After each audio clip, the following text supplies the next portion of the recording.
성경은 분명히 하나님의 음성을 듣고 사는 것, 다시 말씀드리면 하나님의 뜻을 알고 사는 것이 참 중요하다라고 말씀하고 있습니다.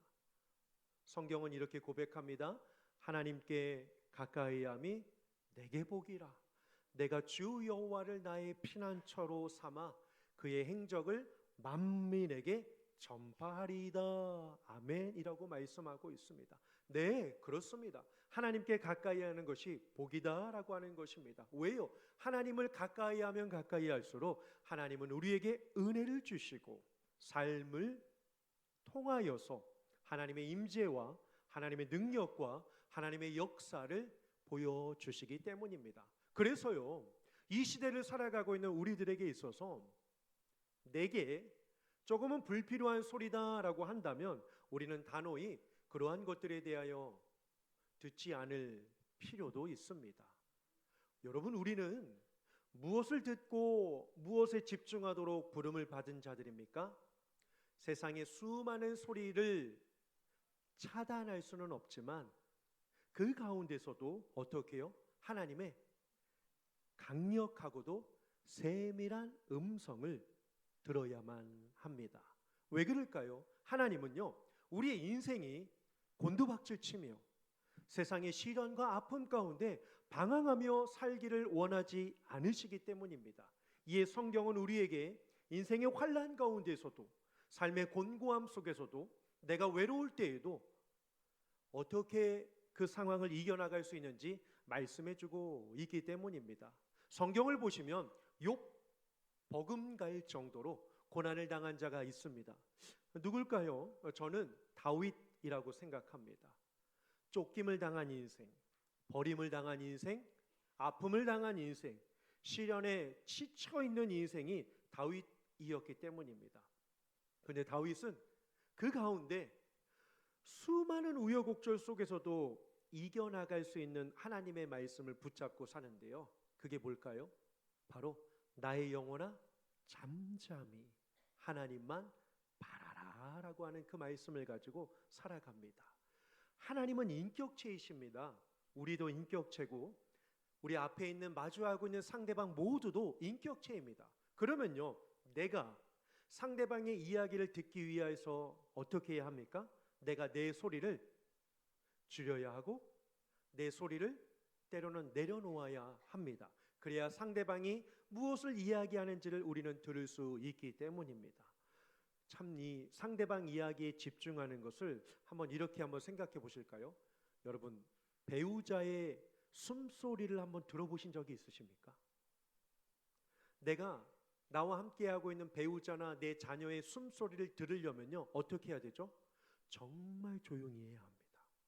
어떨 때는 에어컨 소리가 있다면 안 들리겠죠. 선풍기 소리가 있다면 안 들리겠죠. TV 소리가 있다면 안 들리겠죠. 예, 그만큼 상대방의 소리를 듣기 위해서는 내가 그만큼 집중해야 한다라고 하는 뜻입니다. 그냥 지난밤에 내 배우자가 코를 골아서 그러한 숨소리 말고요, 정말 고요하게 숨을 쉬고 있는 그 소리를 듣는다는 거.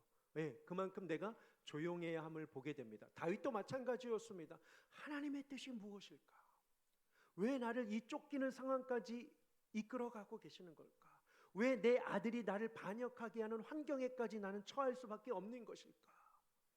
자기 마음껏 힘을 발휘할 수 있고 군사를 부를 수 있고 처단할 수 있고 다양한 방법을 통하여서 자기가 가진 억울함을 다 표출할 수 있고 마음에 안 들면 처단할 수 있는 그러한 권세와 능력이 갖고 있음에도 불구하고 다윗은요, 항상 어떻게 해요? 나의 영혼아 잠잠히 하나님만 바라라. 하나님께 집중하는 것. 그의 인생은 하나님의 음성을 듣는 것을 귀하게 여긴 인생이었음을 보여주고 있습니다. 이에 저도 오늘 이 아침에 다윗 못지않게 다윗의 왕가를 통하여서 그 어둠과 흑암의 시대 속에서 거의 모든 왕들이 하나님을 의지하지 않고 세상의 방식으로 살았던 그 시대 가운데 유독 하나님의 음성을 듣기를 즐겨하던 한 왕을 함께 이 시간 같이 나눠보고자 합니다. 그 이름은 오늘 본문에 등장하고 있는 히스기야 왕입니다. 이름의 뜻은 God, 하나님은 strong, 강하시다라고 하는 뜻입니다. 하나님은 강하시다. 히스기야 이름의 뜻입니다. 하나님은 강하시다라고 합니다. 그래서요, 이 히스기야 이야기가 열왕기야 18장부터 기록이 되는데요, 18장 6절을 보니까 여호와만을 의지하였다라고 이야기를 합니다. 18장 7절을 보니까 이에 하나님께서 그와 연합하셨다라고 합니다. 18장 7절을 보니까요, 어떻게 해요? 하나님이 함께하심으로 그는 형통한 자가 되었다라고 성경은 그의 인생을 기록하고 있습니다. 그러니요, 아수르를 의지하지 않고 하나님을 의지하게 됩니다. 그가 어떠한 업적을 이루게 되냐면요, 이전에 모든 왕들은요, 산당을 세우면 세웠지, 넓히면 넓혔지, 산당을 없애는 것은 참 두려워했습니다. 그런데 히스기야 왕은요, 이스라엘에 있는 모든 산당들을 철폐하고 부수고 깨뜨리게 됩니다. 더 나아가 하나님을 철저하게 의지하게 되는데요, 이가 무엇을 하게 되냐면요, 모세 때요, 이스라엘 백성들이 하나님을 저주하고 모세를 원망하고 아론을 향하여 저주하게 되자 하나님께서 그들에게 불뱀을 내려 그들에게 고통과 아픔을 주시게 되죠. 그 상황 속에서 백성들이 깨닫고 하나님을 원망하지 않겠습니다, 모세와 아론을 향하여 적대시하지 않겠습니다 라고 하는 그 상황에서 어떻게 하면 우리가 살 수 있겠습니까? 라고 했을 때 하나님께서 주신 방법이 장대에 노뱀을 달아라. 그리고 그것을 보는 자마다 어떻게 해요? 살리라. 그것을 보는 자마다 살리라 라고 하는 그 말씀에 순종한 자들은 정말로 실제로 살게 되는 역사를 성경은 기록하고 있습니다. 이것이 그들에게 놀라운 증거가 되자 안타깝게도 이스라엘 백성들이 이 장대에 걸린 이 노뱀의 형상을요, 신주단지 모시듯이 이것을 계속해서 바라보며 그 앞에 예물을 드리고 그 앞에 제사를 드리고 그것을 숭배하기까지 합니다. 그런데 히스기야 왕이 이것은 우상입니다 라고 하면서 이 노뱀의 형상을요 부수고 뭐라고 일컫는지 아십니까? 네 글자인데요, 뭐라고 하죠? 뭐라고 하죠? 느후수단이라고 일컫게 됩니다. 19장에 나와요. 보시면 그래서 이 느후수단이라고 하는 뜻이 무엇이냐면 놋조각이라는 거예요. 이것은 우리를 지켜주시는 수호신이 아닙니다. 놋조각에 불과합니다. 하나님이 우리를 지켜주시지 이것은 아무것도 아닙니다 라고 하면서 그 고질적으로 이스라엘 속에 있었던 그 우상의 조각들을 다 철폐하고 나서 오직 하나님만을 바라봅시다 라고 하면서 믿음으로 나아가게 됩니다. 대단한 왕이었다라고 하는 것을 볼 수 있습니다. 그러니요, 하나님께서 은혜를 주시고 아수르를 물리쳐 주시고 바벨론까지 물리쳐 주시는 역사를 보여주시게 되는 그 시점에 오늘 본문 1절을 보니까 그때라고 기록을 합니다. 언제일까요? 히스기야 왕 때 북이스라엘이 주전 722년에 아수르에 의하여 멸망을 당하고 맙니다. 아수르에 의하여 멸망을 당하고 말아요. 그러면 다음 차례는 누굴까요? 북이스라엘이 멸망하고 났으니 아수르의 공격 대상은 남유다가 되겠죠. 어느 날 아수르 왕이 남유다 히스기야 왕에게 찾아와 이러한 이야기를 합니다. 히스기야야, 은 200달란트와 금 20달란트 주면 내가 너 공격하지 않을게. 내가 너 괴롭히지 않을게. 내가 너 나라 침략하지 않을게. 자, 여러분들이라면 어떻게 하시겠습니까? 나라의 평화를 위하여 옛다 은 200달란트 금 20달란트 받고 오지 마라 이렇게 하시겠습니까? 아니면 여러분들 모두가 잘하고 계시는 그 방법, 하나님 아수르 왕이 나에게 찾아와 유혹을 겁니다. 시비를 겁니다. 하나님 나를 도와주시옵소서. 하나님 지켜주실 줄 믿습니다. 하나님만 바라봅니다 라고 하면서 기도를 하시겠습니까? 답은요? 주신다고요? 기도죠. 그런데요, 참 인간이요 얼마나 연약한지 모릅니다. 이에 믿음은 매일의 하나님의 은혜가 필요한 것임을 보여주는데요, 그렇지 않습니까? 어제의 좋은 신앙이요 오늘의 나의 믿음을 보장할 수가 없습니다.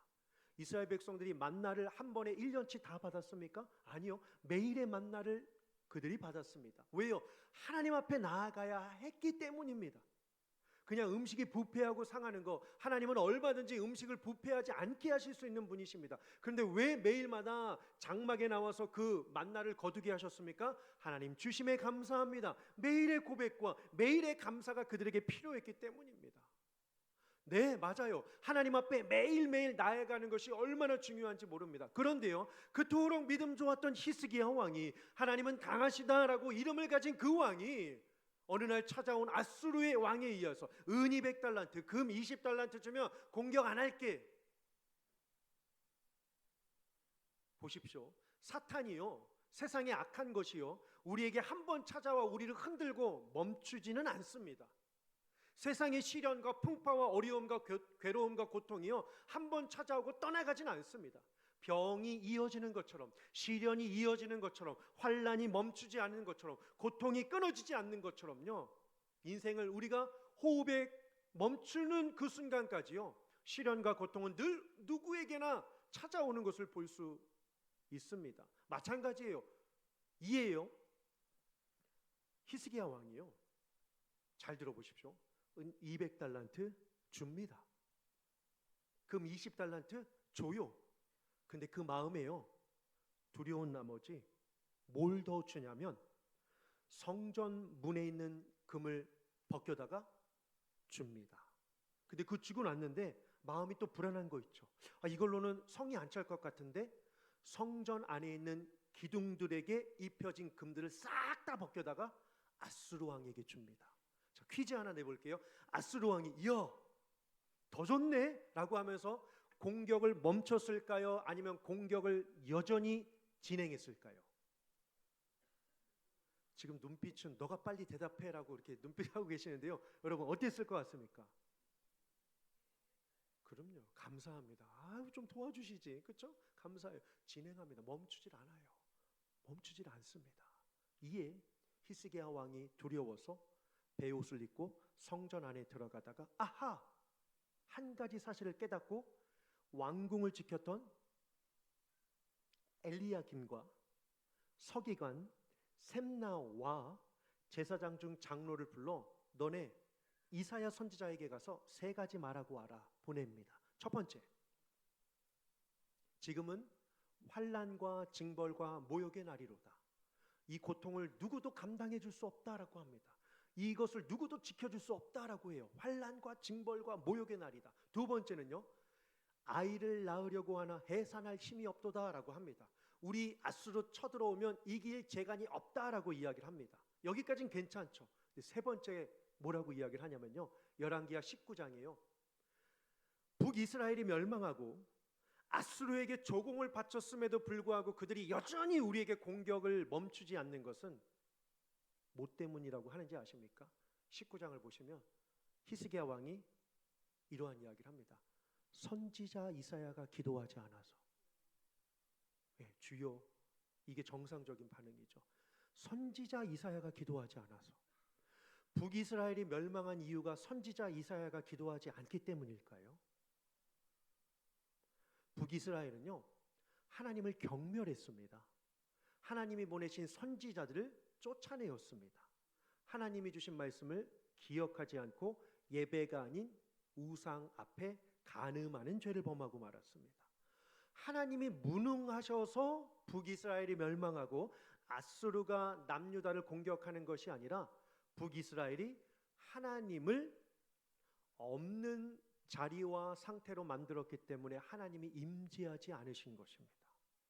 그런데 히스기야 왕이 모욕과 징벌과 모욕과 이러한 날이다, 환난과 징벌과 모욕의 날, 그리고 해산할 힘이 없도다라고 이야기를 하고 이사야 선지자가 기도하지 않아서 이 일이 벌어졌다라고 이야기를 합니다.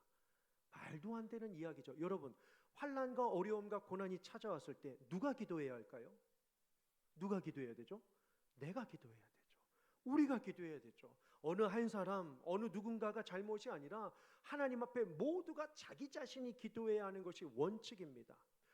아무리 세상의 방법으로 편승해서 그 세상이 원하는 조건과 요구를 맞춰뒀다라고 할지라도 보세요. 은입에 금 20, 성전 문에 있는 금, 성전 안에 있는 기둥에 입혀진 금을 다 줬는데도요, 이 아스루 왕 사네립이요 군대 장관들을 다 보냅니다. 랍사게라고 하는 사람을 보내서 뭐라고 이야기를 합니까? 야, 우리가 예루살렘 북쪽 다 포위시켰어. 왜요? 그 예루살렘 북쪽이 왜 중요했습니까? 북쪽에 있는 헐몬 산에서 흘러내려오는 얼음이 녹은 눈이 녹은 그 물이 예루살렘으로 쭉 오는데 그 물길을 차단하고 말았습니다. 물이 차단되니까 먹을 수 있는 이러한 음식까지 차단되고 마니까요, 랍사게가 19장에서 뭐라고 이야기를 하냐면요, 야, 대변 먹을만 하냐? 소변 마실만 하냐? 먹을 거 그리 없던데 아수르에게 항복하면 무화과와 포도나무 줄게, 먹을 수 있는 마실 수 있는 물 줄게, 아수르 왕을 이긴 신은 아무도 없다라고 하면서 항복하라라고 이야기를 합니다. 그런 시련과 고난이 멈추지 않는 것을 보게 됩니다. 이때 오늘 본문 1절에요, 이사야 선지자가 함께 엎드려 기도하고 있는 히스기야 왕에게 찾아가서 이러한 이야기를 합니다. 죽을 병이 걸렸다. 너는 집을 정리하라. 오래 살지 못할 것이다 라고 말이죠. 어떠한 병에 걸렸는지는 알 수는 없습니다. 하지만 1절을 보니까 죽을 병에 걸렸다라고 이야기를 합니다. 근데 7절 한번 보시면, 오늘 마지막 구절이죠. 7절을 보시면 이사야 선지자가 하나님의 고쳐주심으로 말미암아 어떠한 일을 하죠? 무화과 뭉치를 그의 피부 위에 올려놓았더니 그 병이 고쳐 낫게 된지라 라고 이야기를 합니다. 죽을 만큼 어떠한 심각한 어떠한 피부의 그러한 병에 걸렸는지는 모르겠습니다만 이사야 선지자가 찾아와서 집을 정리하라고 합니다. 너는 오래 살지 못할 것이다 라고 이야기를 합니다. 그 전에는 이사야 선지자를 조롱하였던 그가 그 이야기를 들었을 때 뭘 하죠? 오늘 본문 2절을 보시면 어떻게 합니까? 낯을 얼굴을 벽으로 향하여 누구에게 무엇을 합니까? 여호와께 기도를 드리게 됩니다. 여호와께 기도를 드리게 됩니다. 간절한 마음으로 기도를 드리죠. 여기에서요, 뭐라고 기도했을까요? 하나님 제발 살려주세요. 아니요, 3절 한번 보실까요? 그가 이러한 애원을 하나님 앞에 드립니다. 흥정은 아니죠. 하지만 기억해달라라고 하시면서 하나님의 뜻이 이루어지는 마음으로 그가 기도하기 시작합니다. 3절을 보시면 우리에게 익숙한 단어가 기록되어 있습니다. 진실과 전심으로. 하나님, 저는 진실과 전심으로 살았습니다. 이 얼마나 아름다운 당당한 고백입니까? 부디 바라옵기는 저와 여러분들이 끝까지 하나님 앞에 당당한 이러한 신앙의 모습을 갖추어서 하나님 앞에 섰을 때, 주님, 저는 한평생 주님이 주시는 믿음과 신앙으로 살다가 주님 앞에 섰습니다. 감사합니다 주님이라고 고백할 수 있는 저와 여러분들 되시기를 주님의 이름으로 축원합니다. 진실은 뭡니까? 히브리어로 에메트라고 하는 단어입니다. 에메트, 이 단어에서 아멘이 나왔어요. 이 단어는 언약에 충실하신 하나님이라고 하는 뜻입니다. 신실하신 하나님이시죠. 에메트, 아멘, 믿습니다예요. 또요, 전심은 뭘까요? 샬렘이라고 하는 히브리어 단어에서 왔습니다. 이 단어는 하나님이 아닌 다른 것을 경외하지 않는 마음을 뜻합니다. 우상이 아닌 하나님만을 경외하는 마음이 샬렘이라고 하는 단어예요. 어디서 좀 비슷한 단어 알고 계시지 않습니까? 뭐죠? 샬롬이요. 샬롬. 그렇죠. 하나님을 경외해야만 하나님이 주시는 평안이 내게 넘치기 때문입니다. 이 단어예요. 진실과 전심으로 행한 것을 기억하여 주시옵소서라고 하나님 앞에 기도를 합니다. 왜요? 이때는요, 중요한 사실이 히스기야에게 아들이 없었던 때입니다. 하나님은 6절에서 다윗을 위하여 나를 위하여 이 성을 보호하리라 라고 말씀하셨습니다. 그런데 그때 당시에 히스기야에게는 아들이 없었어요. 하나님은 다윗의 왕가를 통하여 하나님께서 약속하신 것들을 이루어 가시고, 여러분, 다윗의 후손을 통하여 이스라엘 왕들이 나오고 그 왕들을 통하여서 누가 이 땅 가운데 오셔서 우리의 구주가 되시고 우리의 죄를 해결해 주시고 우리에게 구원을 주시게 됩니까? 그분은 바로 우리의 구주 예수 그리스도입니다. 히스기야에게는 아직 아들이 없던 때에 하나님 앞에 전심과 진심으로 그가 구하게 됩니다. 이 기도가 얼마나 간절했던지, 자, 이어지는 4절입니다. 이사야 선지자가 이야기하고 집에 도착하기도 전에, 성읍에 이르기 전에 여호와께서 들으시고 응답하셨다라고 말씀하고 있습니다. 기도를 하나님께서 들어주셨습니다. 할렐루야. 이 얼마나 아름다운 능력입니까? 얼마나 아름다운 신실하신 하나님의 모습입니까? 하나님께서 그 기도를 들어주셨습니다. 그리고 나서 여기서 중요한 것이 있습니다.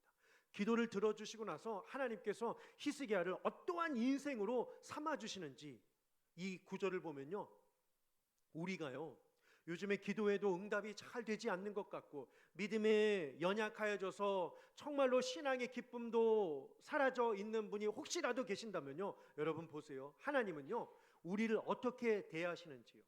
사실 하나님 입장에서는요 기도를 들어주지 않으셔도 됩니다. 그렇죠? 하나님만을 의지하기로 약속하였고 왕으로 세워줬는데 하나님이 아닌 아수르 왕에게 은입의 금이십, 성전, 문, 성전 기둥에 있는 금을 다 드렸으니 하나님 입장에서는 뭐라고요? 이렇게 괘씸할 수가 있나? 이렇게 나를 배신할 수가 있나? 이렇게 어리석을 수가 있나? 너가 그렇게 기도해도 너의 죄 때문에 나는 너를 더 이상 살려둘 수가 없어라고 하면서 처단하셔도요 변명할 수 없는 입장입니다. 그런데 하나님은요 그 생명을 연장시켜 주시고 그의 인생을 붙들어 주시게 되는 것을 보게 됩니다. 무엇을 통하여 그의 자존감을 회복시켜 주었는가라고 보면요 5절 한번 보실까요? 하나님이요 히스기야 왕이 부족하고 실수가 있고 죄를 범한 연약한 자이지만 하나님이 히스기야 왕을 부르는 호칭을 한번 찾아보십시오. 뭐라고 부릅니까? 내 백성의 주권자. 엄청난 표현 아닙니까 여러분? 5절에요 내 백성의 주권자. 예, 충분히 정죄할 수 있고 충분히 미워할 수 있고 너 어떻게 그렇게 배신하면서 나의 마음을 아프게 할 수 있느냐, 너 저리 가라라고 할 수 있을 만큼의 충분한 죄를 범했음에도 불구하고 하나님이요 히스기야를 뭐라고 부르시죠? 내 백성의 주권자가 바로 너다. 이보다 귀한 표현이 어디 있습니까? 그러면 오늘 이 본문을 대하는 우리도 마찬가지입니다. 내 앞에 내 곁에 있는 성도를요, 백성을요, 이웃을요, 가정을요 이러한 모습으로 우리는 대할 수 있어야만 합니다. 여러분 보십시오. 누가 우리를 정죄하리요? 누가 우리를 고발하리요? 의롭게 하신 이가 누구입니까? 옆에 있는 장로님입니까? 앞에 있는 권사님입니까? 새로 택하여진 안수 집사님입니까? 아니요. 누구도 고발할 수 없고 누구도 정죄할 수 없습니다. 왜요? 이 모든 것들을 덮어주시고 위로해 주시고 용서해 주시고 하나님의 자녀 삼아 주신 것은 오직 예수 그리스도이시기 때문입니다. 믿으십니까? 누가 우리를 그리스도의 사랑에서 끊으리요? 환난이나 위험이나 곤고나 적신이나 칼이나 박해나 환난이나 그 누구도 우리를 그리스도의 사랑에서 끊을 수 없다라고 말씀하고 있습니다. 왜? 그만큼 우리가 귀한 존재라고 하는 사실입니다. 아니 이게 뭐 왕이라 해당되는 것 같습니까? 아니요. 베드로전서 2장 9절을 보십시오. 택하신 족속 누구입니까? 왕 같은 제사장 누구입니까? 거룩한 나라 누구냐니까요? 그의 소유가 된 백성 누구예요? 나예요, 나. 우리라고요, 우리. 하나님이 우리 한 사람 한 사람을 그렇게 세워주셨다라고 한다면요 누구라도 우리는 내 앞에 내 곁에 있는 사람을 향하여서 잘했다 못했다 이야기할 수 있는 자격이 없다라고 하는 사실입니다. 보세요. 누가 자격이 있어서 이 자리에 앉을 수 있겠습니까? 누가 어떠한 자질을 구비했기 때문에 하나님 앞에 나올 수 있겠습니까? 아무도 없어요. 예수님이 뭐라고 하셨습니까? 나로 말미암지 않고는 아버지께로 나아갈 자가 하나도 없나니 라고 말씀하셨습니다. 그럼 우리의 마음속에요 예배하는 우리의 마음속에 뭐가 가득해야 될까요? 예배에 나올 수 있다는 것 자체만으로도 우리는 감사해야 됩니다. 아멘입니까? 보세요. 히스기야에게요 15년 연장되는 거 중요한 거 아니에요. 뭐 이렇게 냉정해라고 할 수 있겠지만 15년 후에 그는 죽습니다. 우리의 삶도 마찬가지예요. 내가 병이 고쳐지는 거 은혜죠. 아수르가 물리쳐가는 거, 악한 원수가 떠나가는 거 은혜입니다. 기적입니다. 근데 보십시오. 사람의 인생 가운데 최고의 기적이 뭘까요?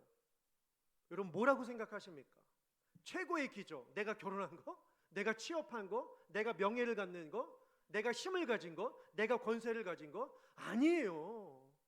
바랄 수 없는 중에 바랐는데 기적을 맛보는 어떠한 병고침 치유, 어떠한 뭐 소득의 뭐 풍성함, 어떠한 뭐 다양한 것들, 세상의 것들 아니단 말입니다. 세상은 그러한 것들을 보면서 기적이네 라고 하지만 진짜 기적이 뭔지 아십니까 여러분? 5절 하반절이 기적이에요. 기적. 왜 살려주셨습니까? 왜 히스기야를 하나님께서 버리지 않으시고 살려주셨습니까? 5절 때문이에요. 5절. 그 시대 가운데 예배하는 자가 없는데 예배하는 자를 이어가게 하시려고요. 내가 3일 만에 어디에 올라간다고요? 왕궁에요? 내 집에요? 별장에요? 아니면 좋은 푸른 초원입니까? 아니에요, 여러분. 어디죠? 성전이에요, 성전. 이어지는 구절을 보십시오. 우선순위를 보세요. 15년은 나중이에요. 아수르를 물리치는 건 나중이라고요. 하나님의 관심은 뭘까요? 하나님의 관심은요, 다윗의 종들이 계속해서 후손들이 하나님을 예배하는 기쁨으로 사는 것입니다. 다윗을 하나님께서 왕으로 세우실 때요, 보세요. 하나님의 놀라우신 은혜를 보십시오. 이 구절을 보시면서 여러분 자존감을 좀 회복하셨으면 좋겠습니다. 선지자 사무엘이 이새의 집에 갑니다. 엘리압 첫째를 보는데 우와, 덩치가 엄청 좋네. 넌 딱 왕감이다. 하나님이 아니야, 쟤는 아니야. 두 번째요, 아들을 보는데 외모가 너무나도 잘생긴 거예요. 광채가 나니까요. 아니야, 딱 기름을 부으려고 하는데 하나님이 아니야, 아니야. 세 번째는 군대 장관이었습니다. 부으려고 하는데 아니야, 아니야. 하나님이 그러시면서 뭐라고 하시죠? 여기는 없다 하셔요. 죄송합니다. 그 사무엘이 묻죠. 다냐? 아들들이 다냐? 아버지가 뭐라고 합니까? 아니요, 나에게는 뭐가 있다고 하죠? 다윗 아니죠. 말제가 있나이다. 이름도 부르지 않았어요. 말제가 있나이다. 형들에게 묻죠. 말제가 어디 있느냐? 말제는 지금 밖에 나가서 양을 치고 있습니다 라고 합니다. 다윗 이름이 거론되질 않아요. 아버지조차 형제조차 다윗을요 이름 부르지 않고 말제 얼마나 한참게 여겼는지 모릅니다. 근데 보세요, 하나님께서 처음 다윗을 왕으로 세울 때요, 사무엘하 7장 20절, 사무엘하 7장 8절입니다. 8절 화면 한번 보여주세요. 세 번째 줄 보세요. 말제. 혈통도 그렇게 불렀던 이러한 성숙하지 못한 그 표현 속에서요, 하나님이 다윗을 뭐라고 부르시죠? 세 번째 줄이요, 내 백성 이스라엘의 주권자로 삼았다라고 이야기를 합니다. 그 누가 대적하랴? 그 누가 넘어뜨릴 수 있으랴? 왜요? 하나님께서 세우신 주권자니까요. 내 백성 이스라엘의 주권자로 세우셨다라고 하나님께서 그를 세우시게 됩니다. 왜? 그러면서 하나님께서 다윗과 하신 약속이 있습니다. 이게 성전에 올라가는 축복과 맞물리는 장면인데요, 똑같은 7장 20절입니다. 다윗이 하나님 앞에 한 가지 소망을 드리는데 이 소망을 하나님께서 지켜주시기로 간곡한 부탁을 드리죠. 사무엘하 7장 20절입니다. 화면 보여주세요. 세 번째 줄 마지막 줄입니다. 주의 종이 집이 영원히 복을 받게 하옵소서. 오늘 보면 6절에서도요, 내가 다윗과 한 약속 때문에 너를 살려준다라고 하나님이 말씀하셨습니다. 한 약속이 뭡니까? 주의 종의 집이 지금이요? 아니요, 영원히. 이 영원한 축복이 뭘까요? 예, 우리에게 주어진 최고의 기적인 나 같은 죄인이 하나님을 아버지라고 부를 수 없고 찬양할 수 없는 입술을 가졌고 고백할 수 없는 심령 부패한 마음인데 하나님이 나를 택해 주시고 구원해 주셔서 성소에 올라갈 수 있는 은혜를 주시고 예배할 수 있는 기쁨을 주시고 하나님의 자녀가 되게 해주신 이 기쁨을 가지고 사는 것, 이게 최고의 기적 아니겠습니까 여러분? 그 무엇이 이것을 능가할 수가 없어요. 구원을 이길 수 있는 게 어디 있습니까? 구원해 주신 하나님을 송축하는 것보다 내 인생에 귀한 것이 어디 있겠습니까? 여러분, 정말로 여러분들의 마음에 이러한 다윗과 같은 고백처럼 주의 종의 집에 영원히 복을 받게 하옵소서. 뭐 잘못 해석하지 마세요. 목사의 집이 영원히 복을 받는 거 이거 아니에요. 여러분들이에요. 여러분들이라고요. 여러분들의 가정의 집이 영원히 복을 받는 거 무슨 복입니까? 세상이 말하는 복이 아니지 않습니까?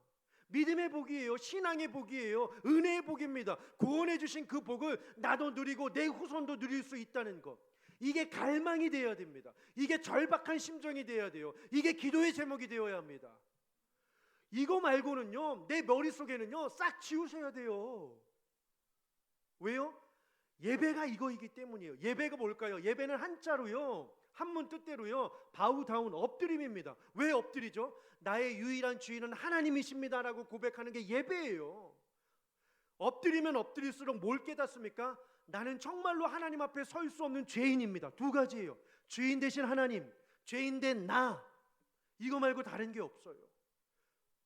그러면 내가 지금 드리고 있는 예배가 정말로 하나님을 모시고 하나님 앞에 설 수 없는 죄인임을 고백하며 드리고 있는 예배인지 한번 생각해 보시길 바랍니다. 하나님은 우리를 바보로 만들지 않으셨어요. 뭘 주셨습니까? 지각을 주셨어요. 하나님을 생각할 수 있는 지각을 주셨다고요. 하나님만 기억하며 하나님만 붙잡고 하나님만 따라갈 수 있는 말씀을 하나님께서 우리에게 주셨습니다. 그것을 어디로 표출하라고요? 예배로 표출하라고 하셨어요. 지금 앉아있지만 내 머릿속에 다른 것이 가득 차 있다라고 하면 그것은 무익한 예배가 되고 맙니다. 하나님은요, 질투하시는 하나님이세요. 자기에게 오는 영광을 가로채가는 것을요, 누구도 용납할 수 없고 누구도 그 행위를 하는 것을 하나님은 기뻐하지 않으시는 분이십니다. 하나님은 소멸하는 분이시기 때문이십니다. 감정도 마찬가지예요.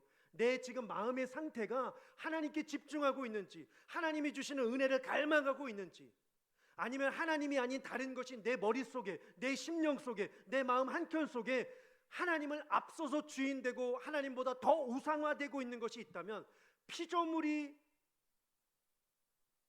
어떻게 창조주를 이길 수 있겠습니까, 여러분? 예수님은요, 보세요. 내가 지금 성전 안에, 교회 안에 있다라고 할지라도요, 기억하십시오. 예배는 다 예배가 아닙니다. 예배는 다 예배가 아니라고요. 가인과 아벨이 똑같은 자리에서 똑같은 예물을 가지고 똑같은 시각에 예배를 드렸습니다. 하나님이 둘 다 받지 않으셨습니다. 왜요? 그 심령이 부패했기 때문입니다. 심령이 교만했기 때문입니다. 내가 드리니 너 받아라고 하는 이 마음이 완악한 마음으로 자리 잡고 있었기 때문입니다. 우리도 마찬가지예요. 내가 지금 이곳에 앉아있다라고 할지라도 어쩌면 내 사고력 속에, 내 심령 속에 하나님이 아닌 다른 것을 기억하고 다른 것을 사모하고 다른 것을 계획하고 있다라고 한다면 하나님은 그 예배를 절대로 받지 않으십니다. 동의하십니까? 안 받으셔요. 지금 무엇을 생각하고 계십니까? 무엇을 바라고 계십니까? 여러분들의 중심에는 누가 지금 주인 되어 자리 잡고 계십니까? 예수님이요, 사역 초기와 사역 마지막에 똑같은 퍼포먼스 행동을 2번 하십니다. 그게 뭘까요? 성전에 들어가 매매하는 자들의 상을 뒤엎으셨습니다. 왜요? 여러분, 매매가 잘못된 게 아니에요. 뭐가 잘못된 거죠? 성전에 들어오면 하나님께 집중해야 되는데 사람에게 집중하고, 세상의 물질에 집중하고, 세상의 환경에 집중하고, 세상의 분위기에 집중하고, 세상의 유행에 집중하는 그 모습이 안 되는 모습이기에, 세상에서는 되죠. 하지만 성전 안에서는 안 되는 모습이기에 하나님께서 그 상을 뒤집어 엎으시며 매매하는 자들을 다 쫓아내셨습니다. 왜요? 영광이 되지 않기 때문입니다. 영광이 되지 않기 때문이에요. 그래서요, 신령한 예배는 자각과 심령 가운데 하나님을 주인으로 모시게 되면요, 내 죄를 철저하게 깨닫게 됩니다. 그리고 자신이 얼마나 무가치한 존재인지를 고백하게 됩니다. 그러면 어떻게 될까요? 깊은 겸손에 이르게 돼요. 자신의 삶을 들여다보게 됩니다. 예수님이요, 마지막 때예요, 그들의 열매로 그들을 알리라 하셨습니다. 그들의 열매로 마지막 때에 그들을 알리라 라고 말이죠. 지금 여러분들의 마음속에 성령의 열매가 멈추어 있다라고 한다면 오늘 이 자리에서 회개하십시오. 사랑, 하나님이 주시는 기쁨이 아니라 세상 기쁨, 희락, 화평 없다면 사랑, 희락, 화평, 오래 참음, 자비, 양선, 충성, 온유, 절제, 이 말씀을 하시고 하나님이 뭐라고 하셨습니까? 이 같은 것을 금지할 법이 없느니라. 근데 지금 한국 교회는요, 이 법을 내가 금지하고 있어요. 내가 차단하고 있습니다. 하나님은 부어주시려고 기다리고 계시는데 사랑부터 절제에 이르기까지 있어도 그만 없어도 그만 내가 주인 되어서 내가 계획하고 내가 실천하고 내가 입을 열고 내가 행동하는 그러한 모습 속에서요. 그게 사랑일까요? 그게 절제일까요? 그게 예배일까요? 그게 믿음의 공동체일까요? 여러분 여기는요 교회예요. 교회. 하나님께 집중하는 교회. 예배를 받으시는 대상이 누구입니까? 목사가 아니고 어떠한 중직자도 아닙니다. 어떠한 음성도 아니라고요. 영광 받으실 분은 오직 하나님이십니다. 그러니까 이 안에서요 하나님 말고 다른 이야기를 할 필요가 없어요. 우리가요. 사람은 마음에 생각하는 것을 입으로 이야기하는 것에 익숙한 존재입니다. 본능에 충실하니까요. 예를 들어서 오늘 예배 마치고 여러분들의 잡생각은 아니겠지만 여러분들의 마음속에 주일로 하지 맙시다. 평일에요. 내가 날이 너무나도 더워서 모자 하나 사러 간다고 생각해 봅시다. 그러면 그날 밖에 나갈 때 뭐만 보이죠? 모자 쓰고 지나간 사람들만 보입니다. 왜요? 모자를 사려고 마음에 있으니까요. 신발을 사려고 밖에 나가요. 뭐만 보이죠? 신발만 보여요. 어제까지는 안 보였는데요. 믿음도 마찬가지예요. 예배도 마찬가지입니다. 이 자리에서는요 누구만 보여야 합니까? 하나님만 보여야 돼요. 하나님만 내 입술을 통하여 고백되어져야 합니다. 사랑의 하나님, 희락의 하나님, 은혜의 하나님, 능력의 하나님, 치유의 하나님, 역사의 하나님. 그런데 잡소리가 너무 많아요. 제가 어제 머리를 자르는데요 희죽희죽거리면서 얼마나 행복했는지 모릅니다. 오늘 2부 찬양도 음성, 3부 찬양도 음성, 준비 찬양도 음성, 1부 다 음성인데요. 제가 은혜를 받았단 말이죠. 왜요? 머리를 자르는데 옆에서요 한 50대 아주머니가 계셨어요. 근데 머리 잘라주는 그 분에게 저 요즘에 너무 행복합니다 하는 거예요. 제가 귀가 쫑긋해졌죠. 왜요? 제 딸이 얼마 전에 시집을 갔는데 믿음 생활 잘하는 청년을 만난 거 있죠. 우와, 요즘에 이러한 분이 계시다고? 머리를 잘라주는 에게 신앙을 이야기하고 믿음을 이야기하고 간증을 한다니, 우와, 제 마음이 너무나도 행복한 거 있죠. 그래서 그 전에는 가정에서 가정예배 드리는 게 힘들었는데 명절에 가정예배를 드린 거 있죠. 그 머리 자르는 그 여자분이요 잘라주는 그 미용사 그분에게요 자신의 가정의 이야기를 하면서 막 믿음 이야기, 신앙 이야기, 당신도 예수님 믿어보라고, 얼마나 감사한지 모른다고, 얼마나 행복한지 모른다고, 우리 가정의 은혜가 더 충만해졌고 행복하게 되었다라고 하면서 사위에게 뭐라도 더 해주고 싶다고. 그래서 막 용돈도 막 더 주고 싶고 막 집에 초대도 하고 싶고 막 보면 볼수록, 그래서 명절 지났는데도 또 우리 집에 와라라고 제가 이야기를 했어요. 왜요? 그 아이가 가진 믿음이 너무나도 좋으니까요. 막 이런 이야기를 하시는 거예요. 제가 막 도전이 되는 거 있죠. 요즘에는 막 그렇죠. 뭐 그러지는 않지만 이 믿음 이야기, 신앙 이야기 겉으로 잘 안 하잖아요. 뭐 민폐가 된다고 하면서 개인의 인격을 존중해 줘야 한다고 하면서 안 하는 이러한 마당에 막 그 자신 이야기를 하는 거 있죠. 왜? 맞아요.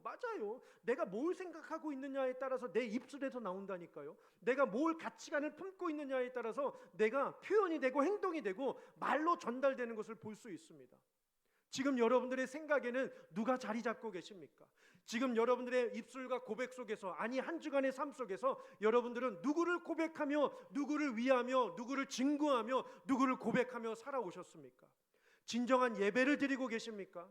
내 안에 함께 하시는 하나님의 은혜 때문에 감격하며 나는 죄인이지만 설 수 없는 자요, 고백할 수 없는 자요, 나아갈 수 없는 자인데 나를 불러주신 예수 그리스도의 대속하심 앞에 감사하며 감격하며 예배를 드리고 있습니까? 중요한 질문입니다. 예라고 한다면 그 영혼은 축복된 인생이지만 예라고 하지 못하는 분이 계시다면 이 자리에서 오늘 예배가 마치고 난 뒤에 회개하며 하나님 앞에, 주여, 내가 올바른 예배로 하나님 앞에 나아가길 원합니다. 주여, 나의 영혼을, 상한 심령을 붙들어 주시고 주께 집중하게 하시고 주만 높이게 하시고, 부끄러울지라도 힘이 되지 않을지라도 내가 복음을 부끄러워하지 아니하노니 이 복음은 모든 믿는 자에게 주시는 하나님의 능력이 됨을 내가 기억하며 나의 입술의 고백을 통하여 주가 증거될 수 있도록 주님 나를 사용하여 주시옵소서라고 우리가 살아가게 된다면 분명히 하나님께서 우리 가정, 우리 이웃, 우리 친지, 우리 일터에 있는 사람들에게 복음을 들을 수 있고 복음을 받아들일 수 있는 능력과 은혜를 우리에게 허락하여 주실 줄 믿습니다. 영적으로 깨어 있어야 합니다. 믿음으로 서 있어야 합니다. 신앙의 길을 올바르게 걸어갑시다. 복음적 예배를 방해하는 것들이 있다면 과감하게 차단하십시오. 우리의 공동체를 무너뜨리려고 하는 악한 것들이 있다면 우리가 집중할 필요가 없습니다. 주께 집중할 때입니다. 말씀에 집중할 때입니다. 은혜를 사모할 때입니다. 여러분, 우리 가정 살려야죠.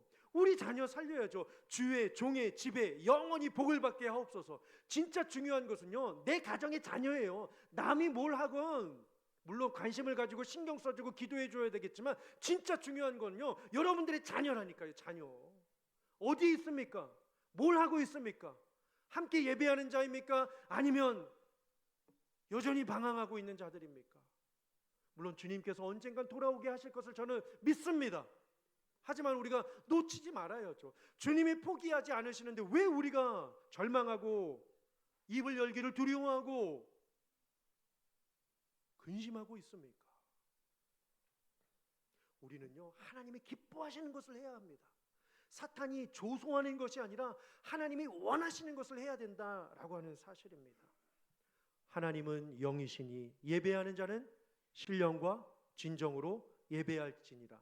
하나님은 예배하는 자를 찾으시니 곧 이때라. 영과 진리로 예배하는 자를 하나님은 원하시느니라. 아멘. 기도하시겠습니다. 존귀하신 하나님 아버지,